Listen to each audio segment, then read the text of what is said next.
वाणी अमृतमय सुन जिनकी भूति ब्रह्म को धारती मिलती जय। भूति ब्रह्म को की सनातन धर्म की शक्नोत्यैव यः सोढुम् प्राक् शरीर विमोक्षणात्। भगवान ने कहा, काम क्रोध से उत्पन्न वेग को शरीर छोड़ने के पहले जो सह लेता है, मतलब शरीर रहते जो काम और क्रोध के वेग को सह लेता है वो मुक्त है, वो सुखी रहेगा। काम का वेग, कामना जब प्रबल हो कोई भी चीज की, धन पाने की, शादी की, किसी पद में जाने की, राजनीति की, कोई भी, जब कामना का वेग हो तो उसे पूरी ना करे, क्योंकि कामना को बिना पूरी किए रहा नहीं जाता। कोई इच्छा हो जाए तो पूरी, नहीं हो तो हम परेशान होंगे। किसी की कोई छोटी बड़ी कोई इच्छा, और कहीं प्रबल इच्छा हो, बहुत तेज हो, फिर तो उसके पूरी के बिना रहा ही नहीं जाएगा। पर जो पूरी ना करे सह ले, सहने को, इसको हमने पहले भी एक बार कहा है, कामना पूरी ना करना ये तप है। तप माने किसी चीज में जो कष्ट होता है उसको सहना तप है। तो कामना पूरी ना करना सह लेना, पूरी करने में सहना नहीं पड़ेगा, पूरी ना करना तप है। पूरी न करने में आपको बल चाहिए, पूरी करने में तो सहज सबका मन करता है, सब खुश हो जाते हैं। तो पूरी ना करना सह लेना ये तप है। भगवान ने कहा वो व्यक्ति सुखी रहेगा, वो मुक्त है, समझ लो मुक्त, जो कामना की पूर्ति में रुचि नहीं लेता। और एक बात मैंने पहले प्रवचनों में भी दोहराई है कि इच्छा पूरी हो जाए किसी की कोई भी, अच्छा, इससे तो आप सहमत ही है। इच्छा किसी की कोई पूरी हो जाए तो अच्छा लगता है, इच्छा पूरी हो जाए तो अच्छा, और इच्छा पूरी ना हो तो बहुत अच्छा। क्योंकि इच्छा पूरी होने में आपको विवेक की जरूरत नहीं है, धैर्य की जरूरत नहीं है।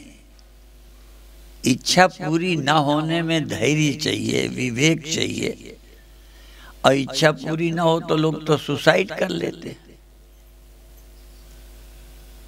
जो आत्महत्या करते हैं, सुसाइड करते हैं, कोई ना कोई इच्छा पूरी नहीं हो रही, बर्दाश्त नहीं कर पाए, सुसाइड कर लिया।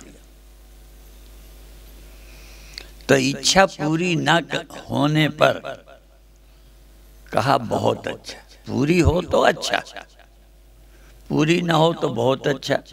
क्यों? उससे आपका धैर्य विकसित होगा, विवेक शक्ति बढ़ेगी।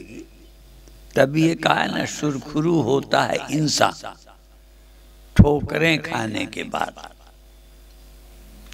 हमें सुरखुरू का अर्थ नहीं ज्यादा मालूम, पर अपना भाव जो समझे हैं, ठोकरें खाने के बाद व्यक्ति समझदार होता है,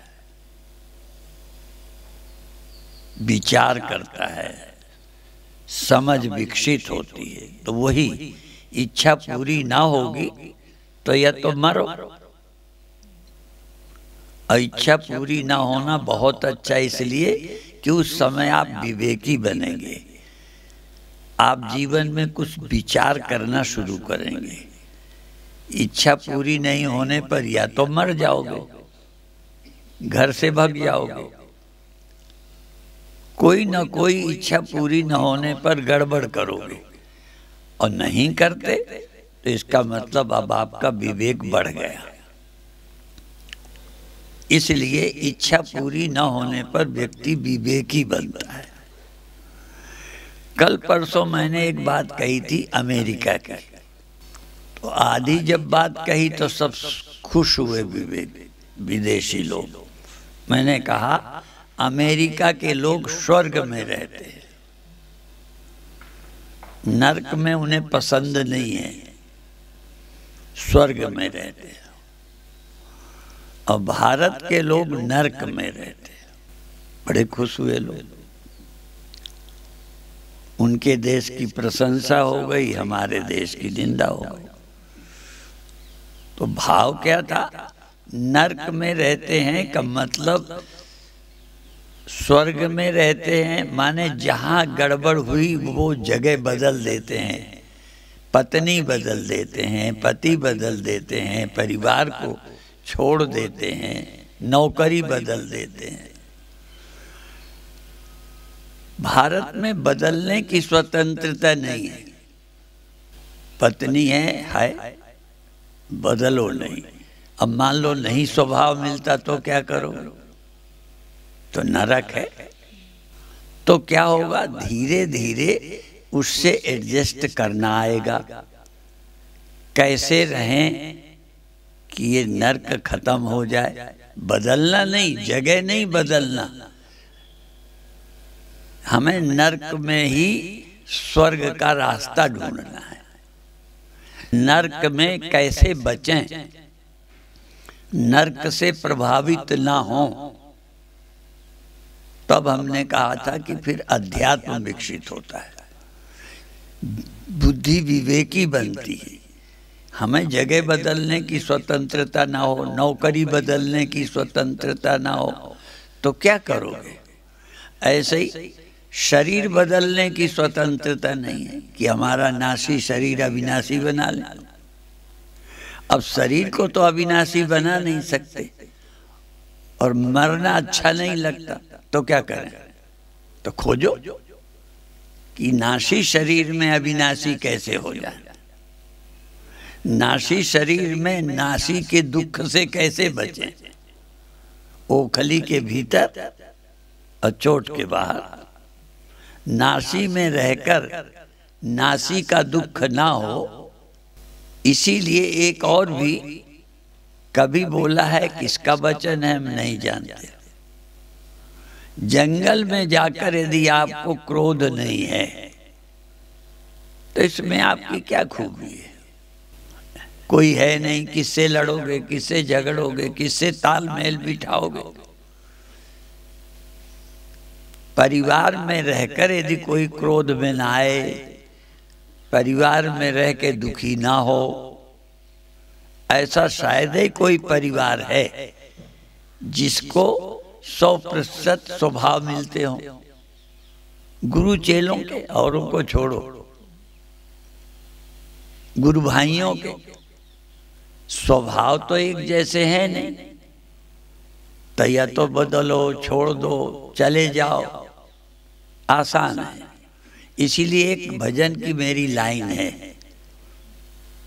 हर समय खुशहाल रहना कोई हमसे सीख ले, सब में रहकर अलग रहना कोई हमसे सीख ले, झंझटों से भाग जाना चाहे जिससे सीख लो, झंझटों में रह के बचना कोई हमसे सीख ले। और आखिरी लाइन है, हर समय मर मर के बचना, मर मर के बचना। मर भी गए बच भी गए, मर भी गए बच भी गए। जैसे स्वप्न में मर जाते हैं और नहीं मरते, दुखी हो गए, मर गए, ऐसा लगता है। थोड़ी देर बाद पता चलता है नींद खुली कि मरे तो है ही नहीं। उसमें थोड़ा टाइम का गैप है। तो हर समय मर मर के बचना, एक तरफ मर रहे हैं, एक तरफ नहीं मर रहे। और ये भी गीता का श्लोक हमने कई बार सुनाया, शरीर कौन देखता है? विनश्यसु अविनश्यत्, विनश्यसु अविनश्यन्तम यह पश्यति स पश्यति। माने देखना उसको आता है जो नाशी में मर रहा है, वही देख रहा है। नहीं, ढेला मर रहा है, वही मिट्टी नहीं मर रही। घड़ा फूट रहा है, खत्म हो रहा है, वही मिट्टी नहीं, साथ ही रह रहे। नाशी और अविनाशी एक जगह। और संत विनोबा ने तो ये कहा है, अविनाशी प्लस धन, अविनाशी धन नाशी बराबर अविनाशी। नाशी मारने के लिए नहीं है। विनोबा जी कहते हैं नाशी जो है वो नाश करने के लिए नहीं है, नाशी इसलिए है कि तुम्हें अविनाशी समझ में आ जाए। यदि मरता ही ना, घड़ा होता ही नहीं, तो शायद मैं नहीं मरने का भय ना आता, मैं नहीं मरता ये समझ ना आती। माने मृत्यु हमें अमृत देने के लिए है। उदाहरण में दिया है कि हर फल में छिलका लगा है, लेकिन किस लिए?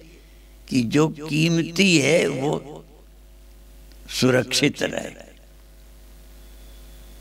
तो नाशी अविनाशी होने, नाशी अविनाशी अनुभव के लिए है। नाशी ना होता तो आप अविनाशी हैं शायद सोचते ही नहीं, या अविनाशी का सुख नहीं मालूम पड़ता। और एक श्लोक हम बहुत पहले बोलते रहे हैं, दुखान्यनुभूय सुखम शोभते। दुखानि अनुभूय सुखम शोभते। दुख का अनुभव होने से सुख लगता है। सुखम शोभते घनांधकारेषु दिव्य दर्शनम। इस समय दिया यहाँ जल रहा है, किसी का ख्याल नहीं जाएगा। पर रात होती, घने अंधेरे में ज्योति थोड़ी हो तो उसकी वैल्यू है।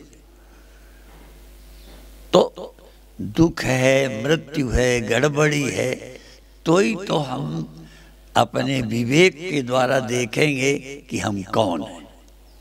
तो अध्यात्म बिना दुख के प्रकट नहीं होता।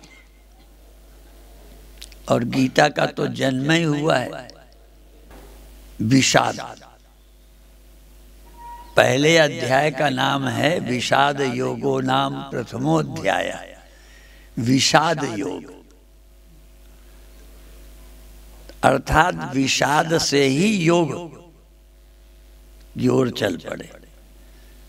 समस्याएं ही समाधान खोजने के लिए मजबूर करती हैं। जो लड़के परिस्थितियों को नहीं झेल पाते, उनको जो खेती जहाँ करते हैं वो जानते होंगे। एरंड के खेत में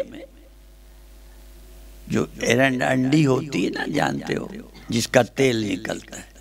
उस खेत में यदि चने बोए हों तो लंबे लंबे हो जाते हैं, फलते नहीं, ठीक फूलते नहीं। वो छाया में, माने धूप जरूरी है। तो कई आदमियों की कहते हैं तो छाया का बढ़ा हुआ है। धूप परिस्थितियों को झेल के जो नहीं बनता, वो छाया का आदमी है, उसे कुछ झेलना आता ही नहीं। इसलिए हर पौधे को थोड़ी धूप चाहिए, कठिनाइयां चाहिए। तो मनुष्य भी अच्छा बनता है परिस्थितियों से।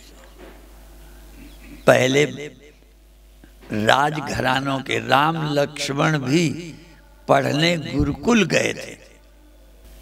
ट्यूशन नहीं, घर पढ़ाने नहीं, पढ़ने जाना। राजघराने का बच्चा भी सबकी तरह पढ़ने जाए, तभी व्यक्ति अच्छा बनता है। व्यक्ति के निर्माण के लिए कठिनाइयां और आत्मज्ञान के लिए मृत्यु, आत्मज्ञान के लिए दुख, आत्मज्ञान के लिए विवेकी समझदार बनने के लिए चुनौतियां चाहिए। चुनौतियां नहीं तो तुम क्या बनोगे? इसलिए जीवन को धन्य करने के लिए ही ये मौत है, दुख है, अच्छाइयाँ बुराइयाँ हैं कि आप विवेकी बने सहन शक्ति। इसलिए आज का सूत्र, सुख इच्छा पूरी हो गई तो अच्छा है, नहीं होना बहुत अच्छा है, क्योंकि वो तुम्हें जगाएगा, समझदार बनाएगा। इच्छाएं पूरी होती रहीं तो तुम विवेकी बनोगे ही नहीं, जरूरत ही नहीं पड़ी विवेक की, सब कुछ मन का होता गया। सब कुछ मन का ना हो तभी। इसलिए शक्नोति एव यासोढुम प्राक शरीर विमोक्षणात्, शरीर छूटने के पहले जो काम क्रोध के वेग को झेलता है वो सुखी हो जाता है, मुक्त हो जाता है। और परिस्थितियों ने ही सबको बनाया है, संत बनाने वाले। और देखो, गुलामी के समय पर हमारे देश में जो लोग पैदा हुए, लोकमान्य तिलक हैं, गांधी हैं, ये सब गुलामी के समय पैदा हुए। आजादी के समय लुटेरे, भ्रष्ट, बदमाश पैदा हो रहे हैं, राजनीति कर रहे हैं।